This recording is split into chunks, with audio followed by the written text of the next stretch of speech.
Et salam alaikum, coucou tout le monde, j'espère que vous allez bien. Alors je suis Rachida, de la Wonder Tribu, pour ceux qui ne me connaissent pas, qui atterrissent ici par hasard. Je suis ravie de vous retrouver pour cette nouvelle vidéo et ouais, mais en fait non. Vous savez quoi? Non, je suis pas ravie de vous retrouver pour cette nouvelle vidéo. Pourquoi? Parce que, déjà je me suis promis que si je la tournais, je dirais la vérité et toute la vérité.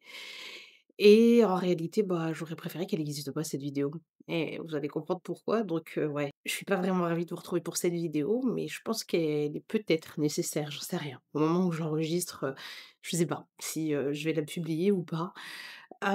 C'est venu comme ça spontanément, c'est pour ça que le setup est pas sorti. Ceux qui me connaissent d'habitude, vous savez un petit peu comment ça se passe pour les vidéos, les lives et compagnie, et donc là, pas du tout. Pour vous dire, j'enregistre même avec la caméra de mon Mac. J'ai quand même sorti non, j'ai même pas sorti le micro, j'ai posé le micro parce qu'il était là à côté, donc je vous ai respecté au niveau du son, en tout cas j'espère que ce sera pas, catastrophique. Mais ouais, j'ai même pas posé la caméra et compagnie et tout, je me suis dit: «Allez vas-y, on la filme comme ça et on verra ce que ça donne et on verra si je la publie ou pas». Donc ce qui s'est passé, c'est que, je suis tombée, ce matin et avant-hier, je crois, sur un compte Instagram que je connaissais pas, d'une demoiselle, qui s'appelle, Imen. C'est Sneak, je crois son compte Instagram. Et donc ma fille la connaissait. Laïssa la suivait puisqu'elle fait de la custo de basket, vous voyez? Depuis quelque temps, elle parle un peu de sa vie, elle s'adresse un peu aux mamans, elle ironise sur, les drames que vivent un peu certaines mamans et j'ai compris de par ses dernières, publications ce qu'elle vit elle. Et ce matin, je l'ai vue en larmes. Je fais partie de ceux qui jugent habituellement les gens qui se filment en train de chialer, je vous dis la vérité. Je vous dis toujours: «Mais c'est pas possible, c'est ton premier réflexe de prendre ton téléphone quand tu pleures, qu'est-ce qui t'arrive?» Voilà, pleine de jugements, mea culpa. Et il s'avère que, bah, là, ces larmes-là, je les ai pas supportées et on va pas pleurer.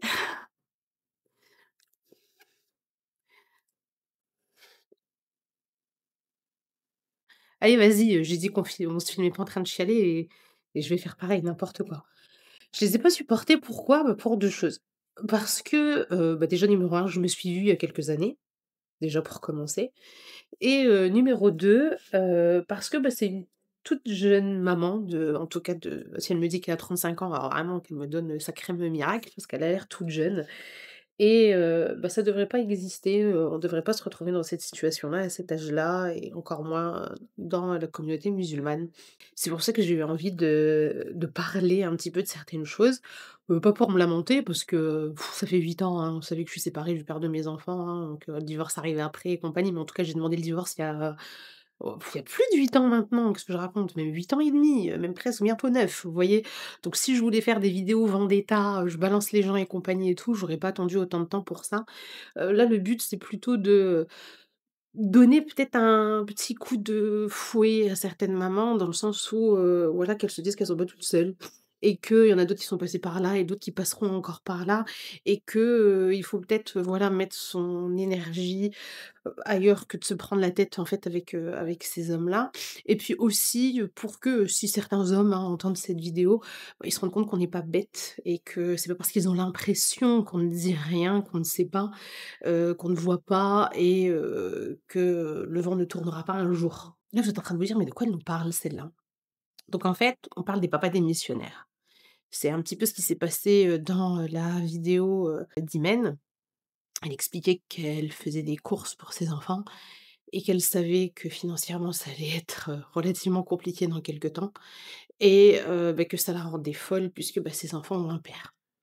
Donc elle a pas eu besoin de dire plus pour, qu'on comprenne et pour être passée par une séparation ultra difficile il y a plusieurs années avec encore des conséquences, aujourd'hui, je sais ce qu'il en est et c'est pour ça que je voulais, vous partager en fait un certain morceau, pas la totalité, mais une partie en fait de mon histoire que j'ai déjà racontée à mes élèves puisque, celles qui ne me connaissent pas, voilà, je suis coach en parentalité et en neurosciences, donc j'accompagne, des mamans qui essayent de mettre du rééquilibre un peu dans leur relation avec leurs enfants et à chaque fois que ça s'y prête et que je dois, en fait, raconter une partie de mon histoire, elles me disent toujours: «Mais punaise Rachida, tu devrais vraiment en parler parce que, ça fait un électrochoc et Ça permet aussi, en fait, de voir un petit peu de l'espoir dans certains comment dire? Dans certaines situations que nous-mêmes on vit et compagnie et ce serait cool, en fait, que tu en parles, en fait, à grande échelle et je me suis toujours refusée, à faire ça parce que, bah, j'ai des enfants et que, j'avais pas spécialement envie qu'ils y voient quelque chose, de négatif et compagnie. Mais en voilà, les aînés qui ont vécu, cette partie de ma vie avec moi, puisque ça fait aussi partie de leur histoire à eux, sont assez grands maintenant et ils étaient déjà assez grands quand c'est arrivé pour comprendre ce qui se passait puisque voilà, hein, il y a déjà 13 ans, et compagnie, pour 12-13 ans et tout ça, donc ils savent ce qui s'est passé et alhamdoulilah, au bout de X années, ils ont pris du recul, ils se sont construits et compagnie et ça se passe plutôt bien et du coup, pour la première fois, suite à la petite vidéo, sur Instagram de d'Imen, bah, j'ai eu envie de dire que ouais, là j'allais peut-être rentrer, dans le vif du sujet, pas juste pour vous raconter des choses, mais pour y mettre un petit message derrière et vous allez comprendre, pourquoi par la suite. Habituellement, j'ai des vidéos qui sont beaucoup plus structurées. Là, je vais être transparente, j'y vais vraiment freestyle, je sais pas, où est-ce que ça va aller et compagnie? Je sais même pas si je vais faire du montage, j'en sais rien. Vraiment, je sais pas et comme je l'ai dit, elle sera peut-être même jamais publiée cette vidéo. Donc en fait, ce qui s'est passé, c'est que, moi, il y a 8 ans, j'étais, enceinte de mon petit dernier, voilà, qui a eu 8 ans là au mois de juin, donc on était en début d'année, lorsque j'ai pris la décision de demander le divorce. On va pas rentrer dans les détails du pourquoi, du comment, c'est voilà, beaucoup d'années, chaotiques où, on te martèle qu'il faut patienter, qu'il faut y croire, que les personnes vont changer, que les gens te disent qu'ils vont changer et compagnie, pour que finalement, à un moment donné, tu te dises: «Bon, bah, non, en fait». Il y a eu la goutte qui a fait déborder le vase, où là, en fait, j'ai compris que non, non. Non, non et non. Alhamdoulilah, c'est pas arrivé du jour au lendemain. Il y a eu un travail sur plusieurs années sur moi-même déjà, de reconstruction de moi-même pour comprendre, hein, pourquoi j'étais enfermée dans ce schéma-là et tout ce qui s'ensuit. Pareil, on va pas rentrer dans les détails, mais on va dire qu'à un moment donné, il y a eu un déclic. Ce qui s'est passé, c'est que j'étais très alignée dans ma tête. Je savais pas du tout ce qui allait se passer, heu, dans l'avenir, hein, Allahu a'lam, hein, dans ce genre de situation, enceinte de ton huitième enfant, tu sais pas du tout, ce qui va se passer, pour toi après. Mais alhamdoulilah, j'étais, sereine à ce moment-là. Je savais que c'était la bonne chose à faire pour moi et pour mes enfants. Surtout pour mes enfants en réalité. Vraiment, vu, tout ce que j'avais face à moi, je me disais que les aînés grandissaient. Est-ce que j'avais envie que d'un seul coup, ils prennent vraiment conscience de ce qui se passe tout autour de nous? La réponse était non, ils en auront conscience, mais par contre ce sera loin et ce sera plus, dans leur quotidien. C'était là en fait mon leitmotiv à ce moment-là. Donc j'annonce au père de mes enfants que ma décision est prise et définitive. Il y avait déjà eu plusieurs, couacs, hein, par le passé. Je ne peux pas parler en son nom. Je sais pas ce qui s'est passé dans sa tête. Est-ce qu'il s'est dit: «Elle est enceinte, c'est une lubie?» Est-ce qu'il s'est dit: «Bon, on va la faire galérer comme ça, elle va comprendre c'est quoi la vie sans moi, puis elle va changer d'avis?» J'en sais rien. Ce que je sais, c'est qu'il disparaît de la nature dans la nature. Pareil, disparaît de la nature, ouais, il disparaît dans la nature, c'est ça et je me retrouve à devoir lui courir après pour, bah, ne serait-ce que le minimum, à savoir faire des courses, vous voyez, pour un pack d'eau. Parce qu'à cette époque-là, j'étais ni véhiculée, j'avais même pas mon permis de conduire, mes enfants étaient déjà en école à la maison, donc c'était une logistique qui était déjà assez particulière et quand je me suis rendu compte que c'était très, très compliqué d'avoir une réponse, que je ne savais même pas où il était, il dormait plus à la maison ni quoi que ce soit et tout, je me suis dit: «Bon, bah, écoute, de toute façon, Rachida, tu pris une décision. Il va falloir l'assumer dans tous les cas, dans quelques mois, puisque, voilà, j'étais enceinte, donc vous savez qu'en islam, le divorce ne peut pas être prononcé, hein, pendant la grossesse de la femme. Donc je savais que, d'ici, l'été, ça allait être une histoire finie. Donc je me suis dit que j'allais commencer à me débrouiller toute seule comme une grande, donc j'ai arrêté de lui courir après. Donc j'habitais en France à ce moment-là, puisque ceux qui ne savent pas, maintenant je suis au Maroc. Et quand j'avais besoin de faire mes courses, bah, c'était, simple, je faisais un drive ou une livraison. Donc voilà, au début, effectivement, on m'a un peu aidée, puis je me suis dit: «Bon allez, tu vas arrêter de solliciter tout le monde à chaque fois et tout», parce que vous imaginez que 8 enfants, ça mange, Allah yubarik. Enfin 7 en tout cas à l'époque, mais en tout cas ça mange, Allah yubarik. Donc voilà, je me suis dit: «Je vais faire des livraisons».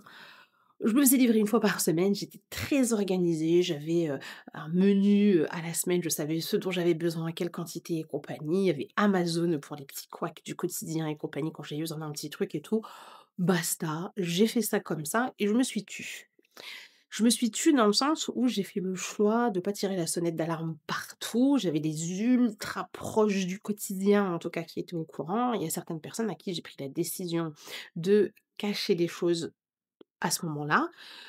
Pas parce que j'avais pas confiance et tout ce qui s'ensuit, c'était juste que j'avais envie et j'avais besoin de me concentrer sur moi, me concentrer sur cette grossesse, me concentrer sur ce bébé qui arrivait et j'avais pas envie d'avoir un festival chez moi de: «Oui, il faut patienter, mais le pauvre, tu sais, il y a ci, il y a ça, blablabli, blablabla». Bref, vous connaissez, hein, pas besoin de rentrer dans les détails, j'ai eu ça je ne sais combien de fois. Là, je savais que c'était non, donc voilà, je suis restée dans mon petit cocon comme ça, avec mes enfants. Alhamdoulilah, j'avais mon médecin généraliste qui était juste à côté, les activités sportives étaient aussi à côté. Pour me rendre à mes, consultations médicales, pareil, j'avais un bus, en face de chez moi qui m'amenait à l'hôpital au bout de 10 minutes. J'avais une amie juste à côté qui était opérationnelle pour me ramener, en urgence s'il y avait un problème ou si j'avais accouché et tout ce qui s'ensuit, donc tout était OK. Ça roulait comme du papier à la musique et je vais être sincère avec vous.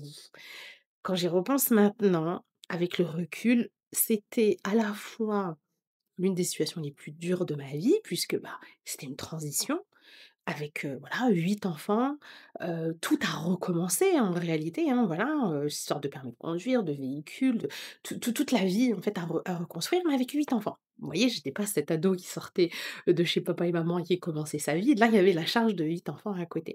Donc c'était un gros défi pour moi dans ma tête et comme je l'ai dit, je savais pas du tout vers quoi j'allais. Mais malgré le fait que d'un point de vue extérieur, tu te dis: «C'était un chaos pas possible, mais comment elle va faire la sœur?» et bien, moi, j'étais dans la période la plus sereine de ma vie. Parce que j'avais décidé d'arrêter de me prendre la tête avec tout ce qui était autour et de me concentrer sur ce qui se passait à l'instant T, alhamdoulilah, avec moi et mes enfants.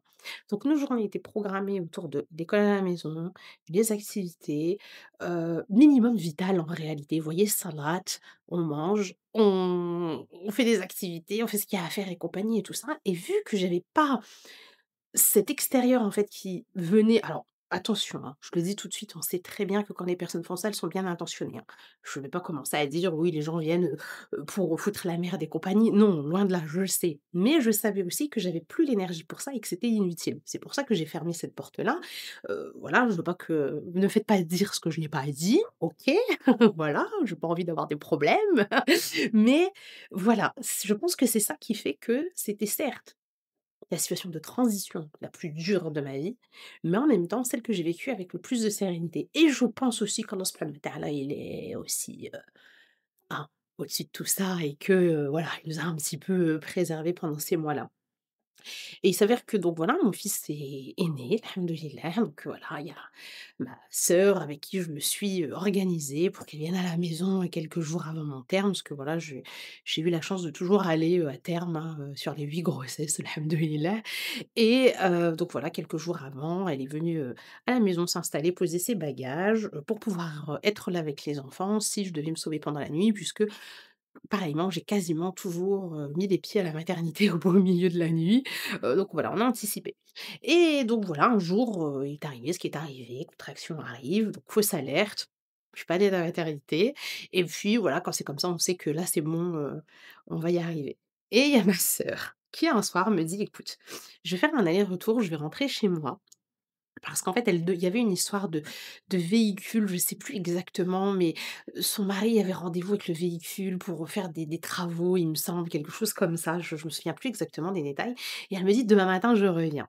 Je lui dis: «Il y a pas de souci, va, t'inquiète, de toute façon, là, ça a l'air d'aller, ça va pas arriver ce soir, donc vas-y». À votre avis, qu'est-ce qui s'est passé? 2 heures après, je crois que j'ai rappelé, je partais de la maternité. Don donc bon, voilà, on a fait un petit switch, hein, de 30 minutes. Voilà, j'ai une proche, une amie qui m'a amenée D'ailleurs, je pense que j'aurai, toujours énormément de reconnaissance, pour elle et vous allez comprendre pourquoi après et donc ma sœur est arrivée, elle est restée avec les enfants et tout ce qui s'ensuit. Donc j'arrive à la maternité et donc cette amie me dit: «Mais je peux pas te laisser, c'est pas possible». Je dis: «Non mais attends, tu vas pas rester toute la nuit, demain tu dois aller au boulot et compagnie et tout, c'est hors des questions». Elle me dit: «Ouais mais non, c'est pas possible, je peux pas te laisser, je peux pas te laisser comme ça. Donc Sylvie, si tu passes par là un jour, sache que, c'est toujours là». Et ah! On a dit qu'on pleurait pas et je pense que ça a été l'accouchement le plus serein, en fait, que j'ai pu avoir, sachant que bon, c'était un accouchement sans péridurale, que voilà, celles qui sont passées par là, vous savez à quel point c'est intense et en fait, oh punaise, Imen, si tu passes par là, si un jour tu vois cette vidéo, sache que tu m'as achevée aujourd'hui, hein. J'ai sa tête, j'ai l'impression de voir ma fille, en fait, à chaque fois, j'ai vraiment son visage dans ma tête et j'ai l'impression de voir ma fille, c'est une folie, quoi. OK, on va reprendre, le cours de cette histoire qui est belle, hein, quand même, ça finit très, très bien, hein. Donc, hem, donc je disais, voilà, elle reste avec moi finalement et ça a été, sûrement l'accouchement le plus beau, que j'ai eu puisque, donc déjà on était dans la nuit, il y avait pas, je crois qu'il y avait un seul autre accouchement, un petit peu plus médicalisé et compagnie et les 2 sages-femmes, étaient adorables. Elles ont très peu d'accouchements, hein, non, médicalisés donc ça les change un peu de ce qui se passe d'habitude donc elles étaient, voilà, très avenantes et compagnie et puis voilà, mon amie qui elle aussi a eu un accouchement sans péridurale qu'elle n'avait pas choisi en fait, elle et qu'elle avait très mal vécu, avait énormément de compassion pour moi, donc j'ai vraiment été dans un cocon de bienveillance et de sororité. Vraiment, j'ai été entourée par des femmes, incroyables en fait à ce moment-là et voilà, bon bah voilà, l'accouchement à un moment donné, on a cru que ça allait un petit peu déraper et compagnie et bah là non quoi, non, j'avais pas vu le contexte, j'avais pas le temps et l'énergie de passer par une césarienne. J'en avais jamais eu avant et là je me suis dit: «Comment ça une césarienne avec les enfants qui m'attendent à la maison?» Là c'est non. Je me suis concentrée, j'ai parlé à mon bébé, j'ai fait des invocations et compagnie et alhamdoulilah, piou, il est arrivé d'un coup d'un seul, et compagnie et c'est vraiment, vraiment, vraiment comme ça que ça s'est passé et et donc voilà, Sylvie est partie puisque bon, bah, voilà, elle travaillait donc il fallait qu'elle aille, un peu s'occuper aussi de ses enfants avant d'aller travailler. J'ai essayé de dormir un petit peu. On m'a remonté en chambre et j'ai prévenu le père de mes enfants que le petit était né et je suis tombée KO. Je suis tombée KO. Le petit a dormi et moi j'ai dormi. Donc voilà, monsieur Y, était là et je suis tombée comme une masse. Et j'ai été réveillée par mon téléphone qui vibrait et compagnie en boucle. Vous voyez quand vous êtes épuisé, que vous dormez et que le téléphone tourne, tourne, tourne, tourne, sonne, sonne, sonne et qu'on ne sait plus si, c'est la réalité ou si c'est dans notre rêve et compagnie? Bah, c'est exactement ce qui m'est arrivé à ce moment-là. J'ai eu une petite alerte. Il a fallu que j'y aille, je sais plus où j'en étais. Ah oui, ce téléphone qui vibrait, je vois que c'est ma sœur qui m'appelle. Je décroche et tout et ma sœur est en pleine crise. Elle m'explique que j'ai la police municipale chez moi et qu'il lui ordonne d'évacuer le logement. Et là, mon cerveau il s'arrête. Vous imaginez? On était en salle de travail avec le bébé il y a quelques heures. Vous vous rappelez un petit peu, voilà et je me demande ce qui se passe et donc elle m'explique que, le papa de mes enfants, donc elle l'a eu au téléphone, je sais plus exactement, hein, j'ai plus les micro détails, mais en tout cas elle l'a au téléphone. Elle lui explique qu'elle est toute seule avec les enfants et qu'elle préfère, enfin elle lui demande en fait d'attendre que son mari arrive, il était sur la route, pour venir. En toute transparence, elle savait pas du tout comment il allait réagir et compagnie, vu que c'était devenu, totalement une autre personne, et que voilà, ça faisait 6 mois que moi j'avais pas de nouvelles, et compagnie. Elle a préféré avoir quelqu'un avec elle au cas où. Je comprends, j'aurais peut-être réagi de cette manière à sa place, donc il y a pas de problème. Son mari arrive, son mari, lui dit qu'il veut absolument me parler, pour savoir, quoi faire, parce que voilà, il me dit: «C'est le père des enfants, s'il vient, il dit: "Je les prends et compagnie, moi je veux pas que ta sœur elle m'en veuille de le laisser faire, ce qu'il a à faire en tant que papa et compagnie et tout ça". Donc ils attendent de réussir à m'avoir au téléphone et ce qui se passe, c'est que, bah, moi je dormais, voilà, je viens d'accoucher, excusez-moi et donc le père de mes enfants débarque avec la police, pour les faire évacuer de la maison. Je vais être sincère avec vous, hein, à ce moment-là, flemme, hein. Alors les hormones prennent le dessus, je me transforme en dragon, je pourris le monsieur au téléphone, le pauvre policier qui a très bien compris, la situation, qui m'a calmée, qui m'a expliqué que j'avais fait une erreur. Une très, très grosse erreur. Je n'avais pas porté plainte pour abandon de domicile, donc officiellement, monsieur était chez lui et il avait le droit de faire évacuer ma sœur. Il était certes très, très en colère parce que, bah, monsieur de confession musulmane déjà, donc voilà, il sait très bien, il a compris le pourquoi, ma sœur lui a demandé d'attendre un petit peu avant d'arriver et compagnie. Il a vu les échanges SMS que ma sœur lui a montrés, donc en aucun cas il y avait preuve qu'on l'a empêché de venir chez lui et compagnie. Mais malheureusement, légalement, il était obligé d'appliquer, ce que le père de mes enfants demandait. Il était très, très, très, oui, il les avait là, comme le dirait l'expression, mais il avait pas le choix. Donc moi, à ce moment-là, je pense à mes enfants, donc je lui demande de me passer ma grande parce que je me suis dit: «Mais mes enfants n'ont jamais eu affaire à la police, ils vont se dire: "Qu'est-ce qui se passe?"». Donc ma sœur ma grande très en colère, hein, voilà, parce qu'elle avait déjà 12-13 ans à l'époque, si je dis pas de bêtises. Oui, oui, c'est ça, oui, c'était ça, c'était 13 ans même, ouais. Et bah, du coup, voilà, je la rassure, je lui explique que de toute façon, c'est qu'une histoire de nuit, que j'arrive, voilà, j'avais demandé une sortie précoce de maternité et que ça allait bien se passer et elle, en fait, elle avait une crainte, c'était que son papa parte et les laisse seuls à la maison. Je peux concevoir, c'est une enfant, elle a vu ce qui s'est passé, pendant tous ces derniers mois où il a pas donné, de nouvelles ni quoi que ce soit et compagnie, même pas un coup de téléphone, donc je peux concevoir que dans sa tête, ça se passe comme ça. Donc je lui dis: «Écoute, il y a pas de souci.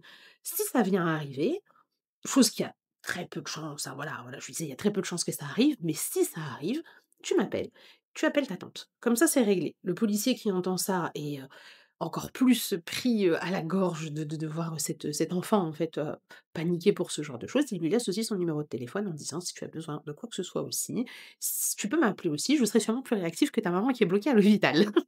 Donc ça s'arrête là. Je passe 2 nuits à l'hôpital, je sors, en mode warrior, voilà, je vais récupérer mes enfants et ma vie. Voilà, j'étais, ravie d'arriver à la maison. Ma sœur vient me chercher. J'arrive à la maison avec le bébé, ma sœur me demande si, je souhaite qu'elle reste. Je lui dis: «Non, t'inquiète pas, ça va aller, s'il y a besoin de quoi que ce soit, je t'appelle, de toute façon, on va régler cette affaire relativement vite».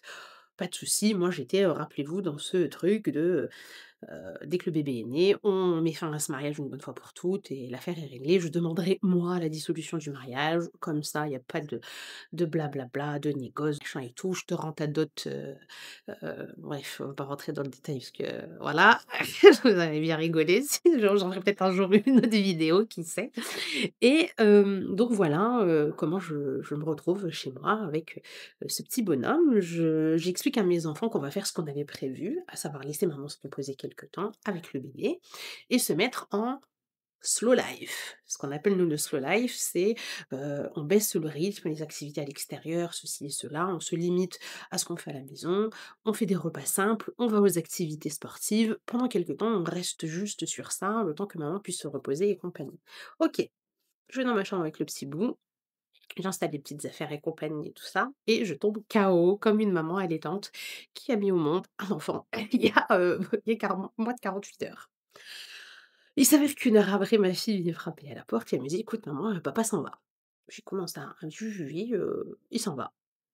Donc elle comprend pas, je comprends pas non plus, je me lève, je me dis: «Mais c'est quoi encore, cette affaire?» Je le confronte et il me dit, non, je lui dis: «Non mais attends, moi je viens de sortir de la maternité, je peux pas m'occuper de tout le monde en fait, c'est pas possible». Et il me sort une phrase très drôle dont je me souviens encore aujourd'hui, je m'en souviens encore, il me dit: «Ah, tu as besoin de moi là, ça y est, nanani nana».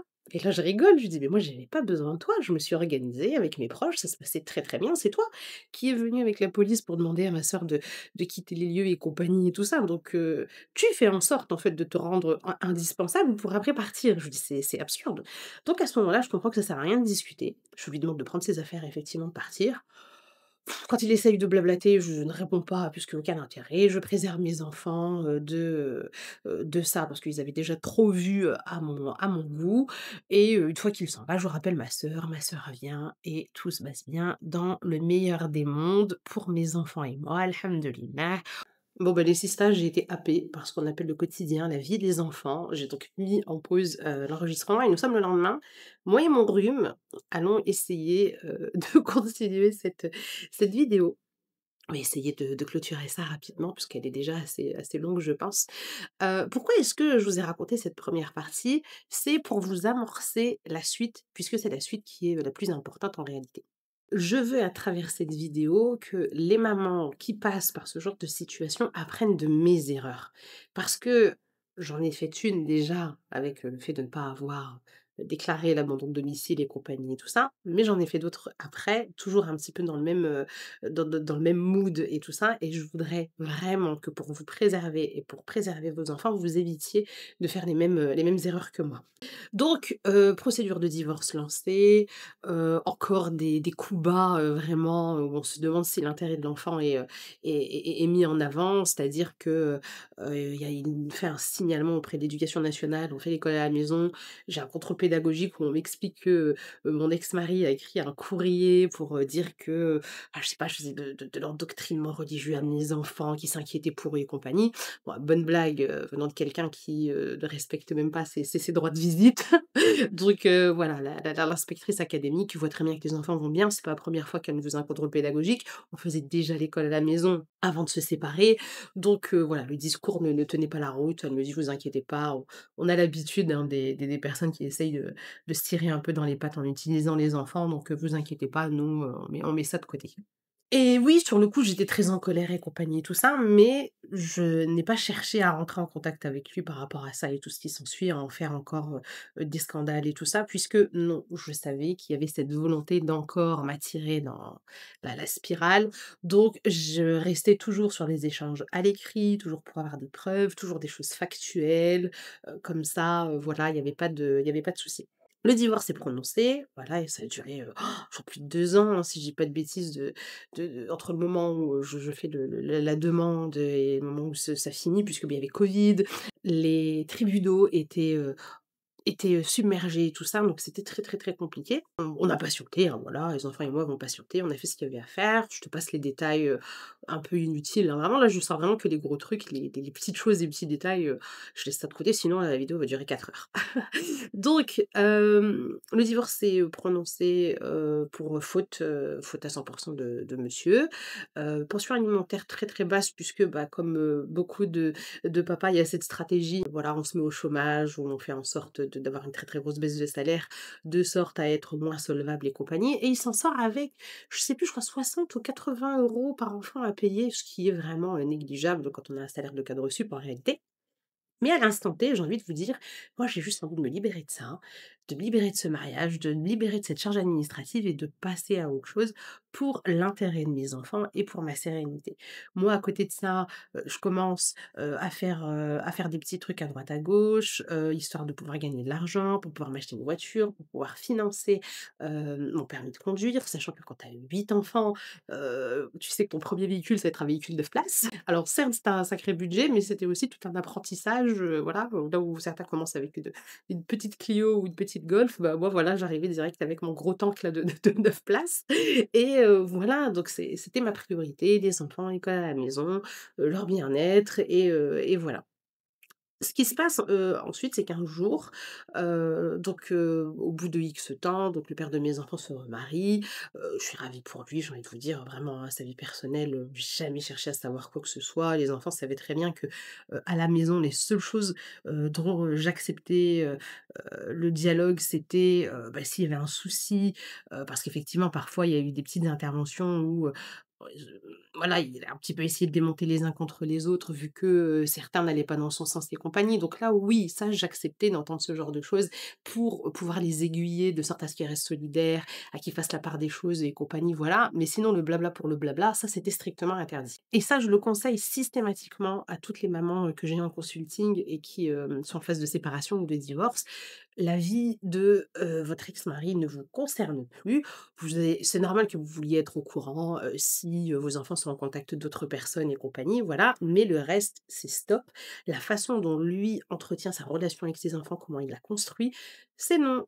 Je pense que j'en ai déjà parlé, sur la première partie, mais en tout cas, bref, si c'est pas le cas, je le redis si je l'ai pas déjà dit, mais il faut absolument que vous mettiez des barrières et que vous vous limitiez au bien-être, physique et psychologique de vos enfants et le vôtre.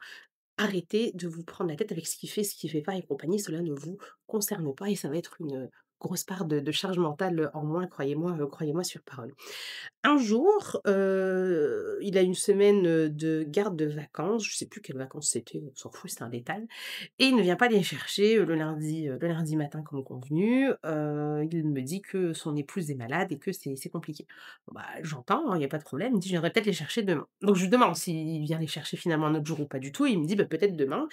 Moi ça m'embête un peu parce que, je profitais de ces semaines-là où les enfants n'étaient pas là pour pouvoir être beaucoup plus productive au niveau de mon travail ou si j'avais des déplacements professionnels à faire, je calais tout sur les semaines de leur absence, ce qui me permettait, d'être là à 100 le reste du temps quand ils étaient avec moi et bah, le lendemain, il vient pas les chercher et il me dit: «Bah, peut-être mercredi». Sauf que là, non, moi, c'est pas possible. Peut-être, c'est plus possible. J'ai besoin de certitude pour pouvoir, hem comment dire? Caler, mon planning, bah, non. Je lui ai dit que, bah, tant pis, on fera ça lors des prochaines vacances, quitte à ce qu'ils même ils le prennent 2 semaines s'ils veulent, moi ça me gêne pas plus que ça, mais là, tant pis, ce sera non et en fait, ce qui se passe, c'est que donc je pense qu'il vient chez nous alors qu'on n'était pas là, enfin en tout cas peut-être qu'il vient et il va porter plainte pour non-présentation d'enfant.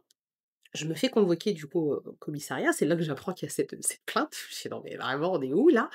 Et donc je vais, je ne comprends pas et je leur demande de m'expliquer.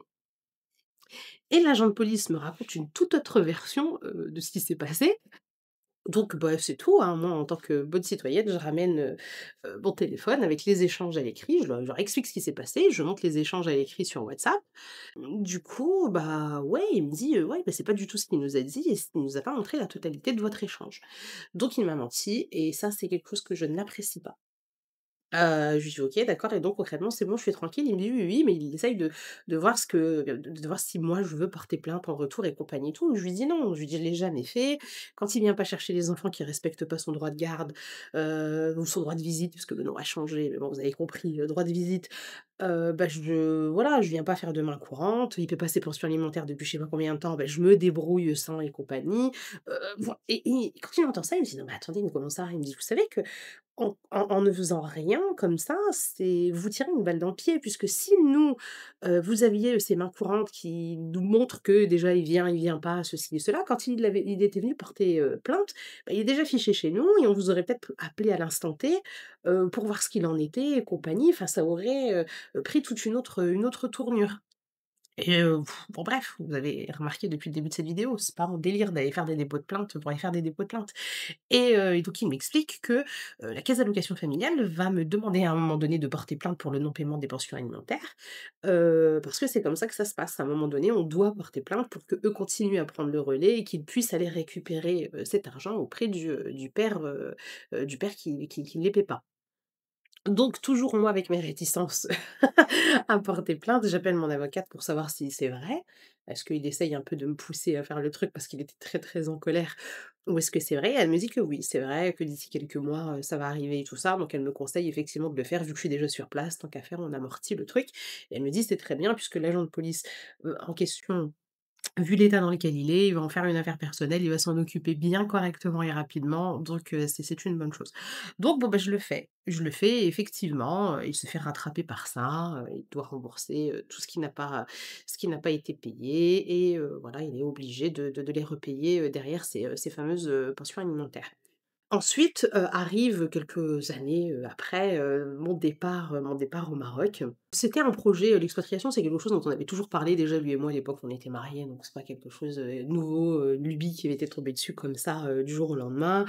Il y avait beaucoup de changements au niveau des lois en France, il y avait cette envie, de profiter du fait que j'avais un business 100% dématérialisé pour essayer de voilà, de voir autre chose ailleurs et voilà, faire en sorte que les enfants puissent aussi, ouvrir un peu leur esprit, se dire que, bah, le monde est grand et que voilà, quand on s'en donne les moyens, finalement, on peut, aller, vivre ailleurs et tout ce qui s'ensuit.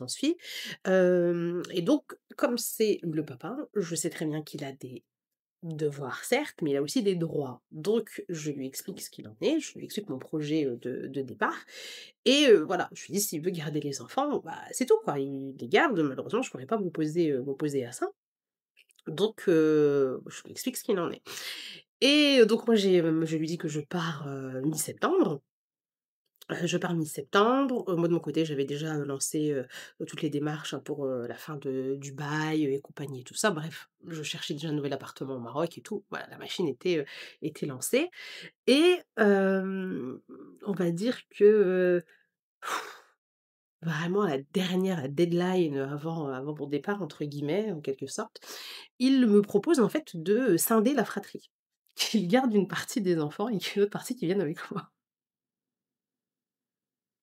Je préfère en rigoler, hein, je vous assure, hein, parce que c'est d'une absurdité. Vraiment, je j'ai dans quel monde, en fait, on sépare une fratrie? Ça n'a aucun sens. Aucune personne qui réfléchit à l'intérêt d'un enfant, penserait à ce genre de choses. C'est vraiment absurde et bah, du coup, bah, non, quoi, je refuse, catégoriquement. Ça, c'est clair et net, c'est non. Je lui dis: «Ça, c'est non». Si tu veux mettre en place ce genre de choses, faudra passer par des voies légales et compagnie, parce qu'il est hors de question que moi, de mon propre chef, je prenne la décision de scinder, scinder la fratrie. Les grands sont présents lors de ces discussions-là, mes aînés sont présents. Voilà, Laïssa était déjà majeure et vaccinée, donc elle est témoin de toutes ces discussions-là et bah, c'est fou, quoi. Je décide de prendre les enfants avec moi. Tant mieux, ça m'arrange, j'ai envie de vous dire. Donc je prends les billets d'avion pour tout le monde. Quelque temps avant, je dois avancer, les billets de quelques jours parce qu'il y avait une histoire de remise de clés avec mon proprio, bref, enfin, détail inutile. Pourquoi je vous raconte ça? Détail inutile, vraiment et donc voilà, on s'installe au Maroc, les enfants et moi. Qu'est-ce qui se passe à votre avis? Le père de mes enfants arrête de payer sa pension alimentaire. Le père de mes enfants, décide d'arrêter de payer sa pension alimentaire, ce qui, bien évidemment, me met à mal dans le budget et compagnie, puisque quand on décide de s'expatrier, enfin, j'ai vraiment fait les trucs, voilà, la CAF était au courant et compagnie et tout, donc plus de plus de sécu, plus de, d'allocations familiales et compagnie, donc je vis à 100 de mon business, donc effectivement, ça fait un trou dans le budget, que je n'avais pas vu venir et compagnie. J'apprends qu'il a porté plainte pour genre kidnapping ou je sais pas quoi, que j'aurais pris les enfants qui étaient pas au courant et compagnie et tout ça. Donc j'apprends ça par des proches et compagnie. Je dis: «Mais qu'est-ce qu'il raconte? Mon Dieu!» Donc déjà, pareil, il y a les échanges écrits, il y a les grands qui sont témoins des discussions que j'ai avec lui à ce sujet, donc encore une fois, l'art d'embêter son monde pour embêter son monde, vous voyez? Et là, on en arrive à la conclusion de cette vidéo et pourquoi j'avais besoin de vous parler de ça? Parce qu'en fait, j'ai tanké. J'ai tanké comme ça là depuis les 3 ans en disant: «Bah, c'est tout, tant pis. On va, faire ce qu'il faut, on va continuer à bosser et compagnie» et voilà et quand j'ai vu la vidéo d'Imen, en fait, ça m'a mis une grosse claque et je me suis dit: «Mais tu peux pas conseiller aux gens des choses que tu ne fais pas toi-même». Va récupérer ton dû. Ça fait plusieurs fois, en fait, que ça me revient à l'esprit et à chaque fois, en fait, que je suis, dans l'étape où je dois prendre rendez-vous avec un avocat, j'ai ce truc de: «Punaise, mais on peut porter plainte encore pourquoi on doit porter plainte pour en arriver là?» Vous voyez ce blocage de cette mentalité de nous, on n'est pas des gens qui portent plainte, vous voyez? Alors que, voilà, j'ai ici au niveau du consulat, on me dit que, vu que le divorce a été prononcé en France, il est valable en France et au Maroc et que je peux porter plainte des 2 côtés et qu'il faut que je le fasse et compagnie. L'avocate qui s'est occupée de mon divorce et compagnie est encore plus énervée que moi, hein, contre mon ex-mari. Alors parce que moi, voilà, je trouve ça autre chose et puis tout le temps, j'ai toujours dit: «L'intérêt des enfants, l'intérêt des enfants». Elle, elle en fait une affaire personnelle, quoi. C'est quelque chose où voilà, qui est c'est cette affaire où je suis venue la voir avec un nourrisson d'une semaine dans les bras et compagnie et tout ça. Elle m'a toujours dit: «Mais tous les ans», elle me dit: «Je repense à vous, en fait, à ce rendez-vous et tout qui était complètement fou». Et et je sais que j'ai qu'à lui dire, «Let's go» et elle va relancer la machine et compagnie et quand j'ai vu cette vidéo d'Imen, je me suis dit: «Ouais, tu vois, en septembre, tu t'es encore dit une fois, bon vas-y, c'est bon». J'ai essayé de le recontacter en lui disant: «Bon écoute, est-ce qu'il y a moyen de faire les choses à l'amiable et compagnie?» parce qu'il faut savoir qu'il m'a pas payé non plus les dommages et intérêts pour lesquels il a été condamné, suite au divorce, pour faute de son côté et compagnie et tout ça, donc c'est des dettes qui sont encore là et tout et quand j'ai vu la vidéo d'Imen, je me suis dit: «Mais tu vois, en fait, Rachida, en faisant rien, en laissant couler comme ça, ce que tu fais, c'est que tu laisses la porte ouverte à tout le monde. Puisque si lui s'en sort avec ce genre de comportement et avec 8 enfants à charge, ça laisse, l'opportunité à d'autres qui sont autour de dire: «Bah, c'est lui avec 8, il s'en est sorti et compagnie, donc pourquoi pas moi avec un, 2 et 3. Et du coup, c'est d'autres mamans qui vont se retrouver encore en galère. Alors vous dites que je suis peut-être en train d'imaginer des scénarios qui n'arriveront jamais, mais j'ai eu ce truc qui s'est réveillé en moi, où je me suis dit: «Bah, non, en fait, tu peux pas, en fait, avoir de la compassion pour cette nana et puis toi, pas aller chercher, le dû, de tes enfants à côté et laisser un papa démissionnaire comme ça s'en sortir», puisque voilà, entre 2 les enfants l'ont déjà sollicité. Les grands, je sais qu'ils l'ont déjà sollicité vu qu'ils ont leur relation entre eux, moi je m'en mêle plus. Donc ils ont leur téléphone, ils se contactent entre eux et compagnie et je sais que Laïssa l'a déjà contacté, l'a sollicité financièrement pour ses études et rien du tout, pour d'autres choses aussi, pas de retour et compagnie et tout ça. Donc, à un moment donné, il faut aussi qu'on pense à l'intérêt de nos enfants et qu'on fasse en sorte que, les gens, prennent leurs responsabilités, à bras le corps en réalité. Parce que venir dire: «Oui, mais voilà, tu les as kidnappés, ceci et cela», bah, écoutez, on va les récupérer les enfants quand ils sont fait kidnapper parce que sur le principe, viens les voir au Maroc, alors certes, une fois par an, quelques jours. Il sait où on vit, il vient les chercher chez moi, il les dépose là. Donc c'est un peu compliqué de justifier le fait qu'on l'empêche de voir ses enfants, sachant qu'il y a des contacts directs avec les grands, que je m'en mêle même plus et compagnie. Enfin, vous voyez, le scénario ne tient pas du tout la route. Moi, mon objectif là maintenant, c'est de faire en sorte que toutes celles qui entendent cette histoire-là, qui peuvent passer par ce genre d'épreuve, ne fassent pas les mêmes erreurs que moi, qu'elles se protègent au maximum et qu'elles protègent leurs enfants et voilà, qu'elles fassent confiance, un petit peu à leur instinct, pour que les choses se passent bien.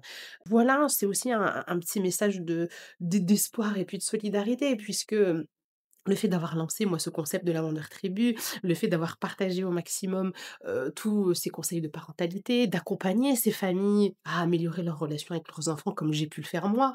Puisque moi, quand j'étais mariée, mais j'étais une maman, mais hyper autoritaire avec mes enfants, j'étais une maman, très directive. Parce que j'avais tellement la tête chargée de tous les problèmes des adultes, en quelque sorte, que, pour moi, les enfants, voilà, c'était vraiment militaire. Fallait obéir, fallait suivre, patati et patata pour que ce ne soit pas une charge en plus et alhamdoulilah, j'ai eu un déclic. À un moment donné, alhamdoulilah, à un moment donné, j'ai compris que, bah, non, la priorité, c'était mes enfants, que les adultes qui ont envie d'arranger leur vie, qui ont envie de s'améliorer, le feront avec ou sans moi, qu'on ne sauve pas quelqu'un qui n'a pas envie d'être sauvé et qui, tourne dans les mêmes problèmes depuis des décennies et compagnie et quand j'ai compris tout ça et que je me suis formée à la parentalité, que j'ai, compris, grâce à des formations, des lectures, plein de choses, comment fonctionne la psychologie comportementale de l'enfant, comment nous, on peut, les amener vers, l'amélioration de leur comportement, sans avoir à crier, à s'énerver, à le punir et compagnie et tout. Mais ça a tout changé. Ça a tout changé dans ma relation avec mes enfants, ça a tout changé dans ma relation avec moi et cette harmonie que j'ai dans mon foyer, mais je la souhaite à tout le monde et c'est pour ça que j'ai lancé cette activité-là et je le dis toujours, c'est du win-win. Parce que j'aide ces familles, ces mamans à aller mieux, avec leurs enfants, les papas aussi, puisque voilà, des fois je suis le couple, hein, le papa et la maman et en contrepartie, vous financez en fait tout un projet de vie, de cette maman qui a décidé, voilà, de se donner les moyens de faire les choses autrement avec 8 enfants à l'étranger et c'est ce que je souhaite à toutes ces mamans-là, en fait, de se dire: «OK, vous allez aller chercher le dû de vos enfants, mais vous allez aussi monter des business et puis vous allez aussi amener du khir en fait autour de vous et ce sera, vous voyez, cette, cette roue en fait de la baraka qu'on va créer ensemble, qui fera en sorte que les choses avancent. Donc voilà, je pense que, on va, commencer à mettre un budget avocat dans les dans les prochaines ventes pour financer toute cette machine administrative parce que, bah, oui, oui, il va falloir le faire, c'est comme ça et quand on est face à une vidéo, qui nous touche autant, que celle d'Imen, bah, voilà, on le fait et puis peut-être qu'un jour, je vous referai une story time en vous expliquant tout ce qui s'est passé sur cette affaire, judiciaire et donc voilà, voilà, c'était ce message, que je voulais, transmettre, via cette vidéo qui va être très, très, très, très longue. Si vous êtes arrivés jusqu'au bout, franchement, dites-le moi dans les commentaires. Parce que là, c'est chapeau. Je vous ferai un gros bravo et compagnie et donc voilà, habituellement, c'est des morceaux d'histoire que je raconte qu'à mes élèves dans les programmes ou dans les accompagnements en parentalité ou dans les programmes en ligne. Bah, là, voilà, peut-être, je sais pas encore, hein, si c'est le cas ou pas, mais peut-être que ce sera en ligne et à la portée de toutes les mamans qui ont peut-être, besoin de ce petit message, d'espoir. Faites-vous confiance, vraiment ayez confiance en Allah subhanahu wa ta'ala tout le temps. Vraiment, il faut que ce soit vraiment votre baromètre. Des fois, ça va être dur, des fois, ça va être un peu plus simple. L'humain est peut-être injuste parfois, mais voilà, quelle que soit l'épreuve qui va vous tomber dessus, elle a un sens, elle vous fera, grandir. «Hé, une petite mouche! Ah, j'aurais dû la laisser, je lui ai fait peur la pauvre». Ouais, on va essayer de pas hein, ne pas finir en larmes, hein, c'est bon, on a déjà assez pleuré hier, donc on va pas refaire la même chose aujourd'hui. Donc voilà, il y aura toujours un sens dans toutes les épreuves que vous allez vivre.